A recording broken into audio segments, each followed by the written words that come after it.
You're listening to the John and Heidi Show Bonus Hour. If you miss any of the program, you can find the podcast at the bottom of the page at sunnyradio.com.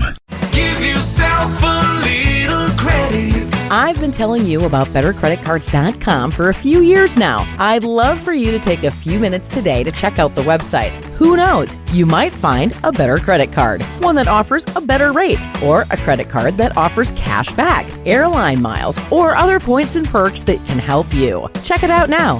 Give yourself a little credit. Go ahead and switch to BetterCreditCards.com. Thank you so much for listening to the John and Heidi Show. Excited to visit with Andrew Yang. He's one of the comedians we're going to see at Snow Jam Comedy Festival, January 18, 19, 20, and 21. And we've got Andrew on the line. Andrew, how are you, sir? I'm doing all right. How are you doing, John? I'm fantastic. I'm excited to visit with you. And I'm going to see, have you been to Sioux Falls, South Dakota in the past? No, this will be my first time coming up. Well, welcome to Sioux Falls. You're going to love it. It's a great place. You're used to the weather because you're from Michigan, is that right? Yes, that's correct. Yeah, so the cold I'll feel just like home. Absolutely. You're going to feel right at home in Sioux Falls, and we're going to have a really good time. Yeah. And again, the thing that's nice, Snow Jam Comedy Festival is an organization that is raising money for Dakota Academy of Performing Arts. So I love the fact that we've got a lot of stand-up comics that are coming to Sioux Falls to help raise money for like the next generation of performing artists. I just think that's a really neat thing. Yeah, I'm super excited. I've always wanted to be a part of this, so yeah, I'm glad. Unfortunately, I think it's the last year, right? It is the last year. And again, I'm sad about that, but I love that they're going out on a bang. It's like one of the most popular festivals. People love to come to this, and every year they have way more people submit entries than they ever have room for. So it's not like the thing is fizzling out. It's just that everybody's kind of got their own stuff going on. And you get to be a part of we saved the best for last. We got Andrew Yang this year. And let's talk a little bit about what you've been doing as far as stand-up comedy. How long have you been doing this, and what was it that got you interested in this? So I've been going about like 7-ish years now, started around 2016. And yeah, it's something I've always wanted to do. I started my first open mic in Ann Arbor, Michigan. I originally just wanted to be a writer. I just wanted to be like a television writer for like those late night programs where you see people write monologue jokes. Yeah. And I submitted a packet. I got rejected. I was pretty frustrated because I worked really hard on it. And I was like, why didn't I get accepted? So I stalked everyone who got accepted, and they all had a stand-up comedy background. So I was like, I guess I'll try this. And then, I did that once and got hooked. That's awesome. I'm excited for you to come and be a part of this festival. You're going to meet a lot of great people. Have you done other festivals as well, Andrew? Yes, I have. Yeah. Last year was the first year I had ever started applying to festivals. So I've been lucky to be traveling a lot. I was in Cleveland, Chattanooga, Indianapolis. So I've been quite a bit this year. And the thing that's really cool, you get to maybe even experience this more than what I do, because I've only seen the Sioux Falls Festival.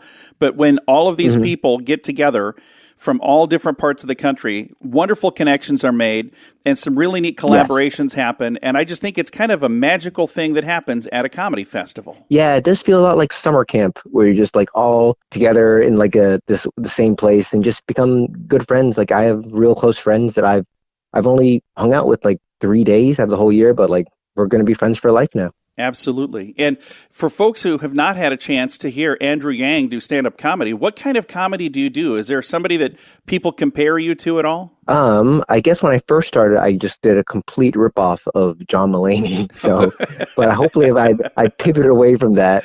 But yeah, I really liked his style. It's just like observational and anecdotal. So I try to mimic that, or I did too much in the beginning. So hopefully I've steered away from that now. Very nice. Well, I am excited to meet you in Sioux Falls, South Dakota.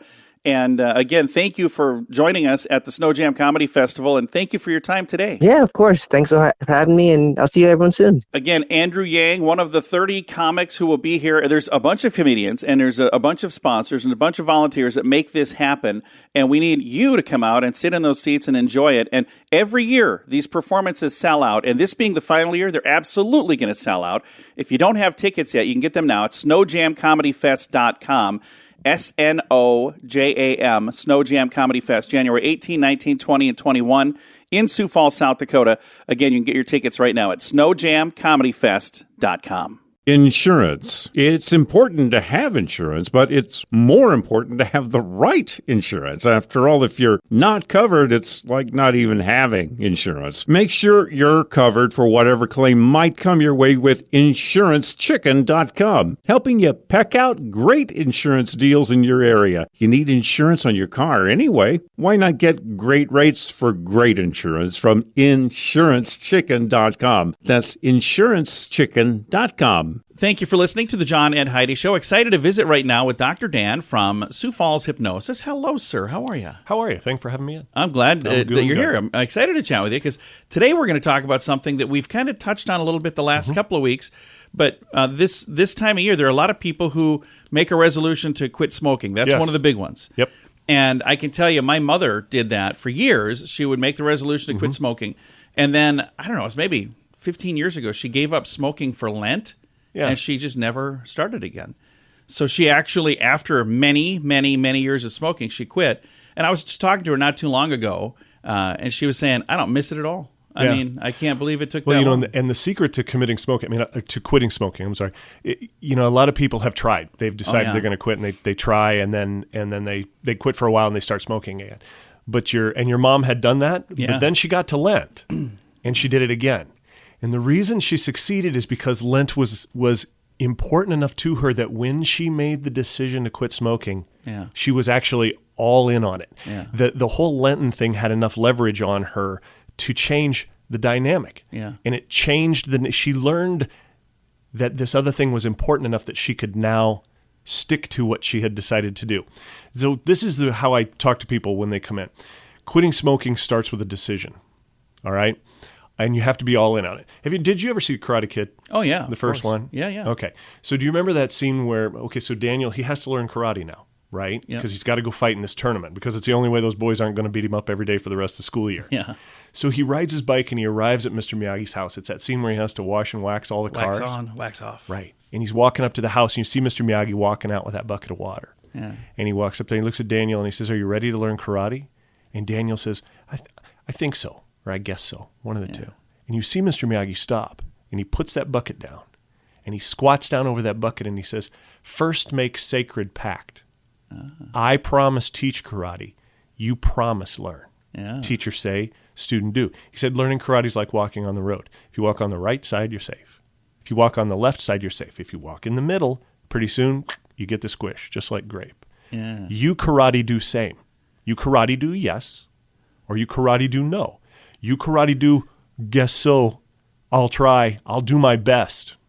I'll give it a shot. What else do I have to do? I got to try something. I might as well do this. I've tried everything. You do any of that, that will be the reason you fail. Yeah. What he was telling Daniel is if you have to make a change, if it's time to become something you're not, you have to decide you're going to succeed before you ever begin. Because if you begin, we're all desperately afraid of failure. Yeah. And in order to protect ourselves, we want to start any difficult thing safely from the middle of the road. Yeah. And what he was telling him is that doesn't work. Yeah. Because you're leaving open the door. Your safety comes when you leave open a door where if it gets tough or weird or stressful, you can run out and still look at yourself in the mirror and say like, well, I did my best or I tried, and then we get to feel better about that. And what he was telling him is if you really have to make a change, you've got to shut the door behind you and you've got to be all in on it. And your mom, the Lent thing was enough to make her all in on that decision. Yeah. Where she'd always been in the middle of the road before, but the Lenten thing had enough leverage to get her to shut the door and stay in it. That's awesome. And that's the big, when she says, I don't think about it anymore, that's really hard for people to wrap their head around. But stopping smoking is a decision. It's a choice you have to make. Yeah. Now, I always tell people whose job is to quit smoking, it's yours. My job's to make it easy. Okay. But the only way I get to do my job is if you actually are a yes. If you walked out of the middle of the road, decided you're a yes, and went all in on it. Yeah. Then, like your mom, like many, many other people, it's easy. If I don't want to quit, you can't make me. Right. And even inside your head. Yeah. Because people will say out loud, oh, I really want to quit. But in their head, they're like, well, I hope this works. I hope it works this time. And you can't even be in the middle of the road inside your own head. Yeah. You've got to actually commit.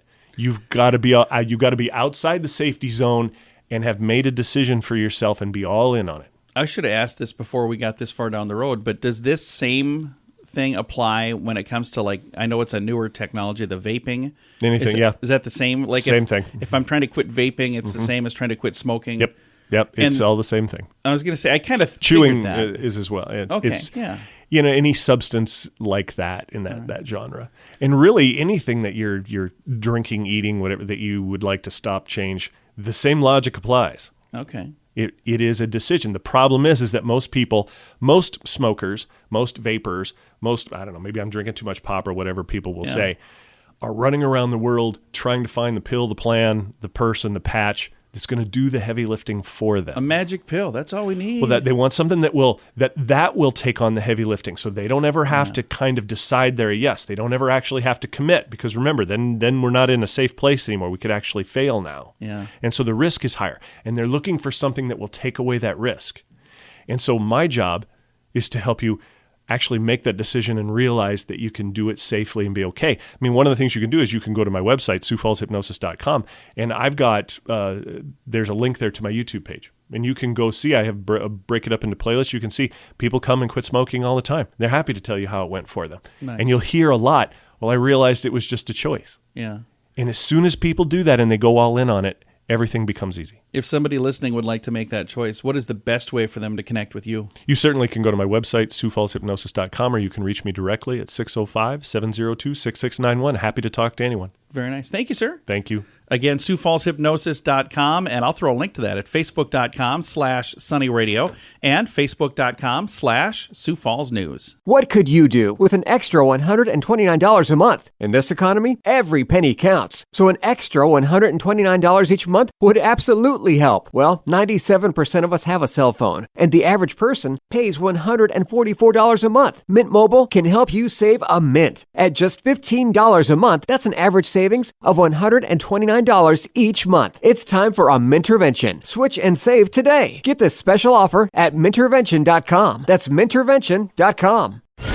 Time now for This Day in Sioux Falls History, brought to you by the Sioux Falls Fun Page, West Sioux Studios, and Sunny 93.3. It was on this day, January 16th, 1957, Her Royal Highness Elena, Princess of Romania, spends the evening in Sioux Falls, South Dakota. Daughter of King Ferdinand I and granddaughter of Queen Victoria, Tsar Alexander II, and Queen Maria II of Portugal. When her nephew, King Michael I, abdicated the throne in December of 1948 and the Communist Party took over in Romania, Princess Elena and her family were exiled from the country. After brief stints in Vienna, Switzerland, and Argentina, she would end up in Newton, Massachusetts in 1950. She would spend the next 11 years working with the Romanian Orthodox Church, speaking around the country, educating Americans about the dangers of communism. Well, one of those speaking engagements brought her to our fair city. Princess Elena warned Sioux Falls citizens and America of the slow spread of communism. She warned of a takeover, not through brute force, but with a few key positions in American government being held by the wrong people. She wanted to warn that the takeover of America was the goal of the Communist Party and not likely to be abandoned. The princess became well-versed in communist and socialist politics as she fought against it, as it spread in Romania for 10 years, first battling for 6 years against the encroaching Nazis, and then for 4 against the Soviet government after the war. After her exile,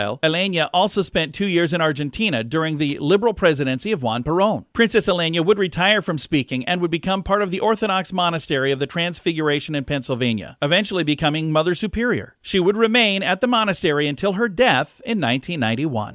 This Day in Sioux Falls History has been brought to you by the Sioux Falls Fun Page, West Sioux Studios, and Sunny 93.3. Do you owe the IRS $10,000 or more in back taxes? Are you being audited or investigated? Has the IRS sent you a letter demanding payment? You may not owe what they claim. Make this free call to the tax doctor now. Let them negotiate with the IRS on your behalf. 800-310-5831. 800-310-5831. That's 800-310-5831.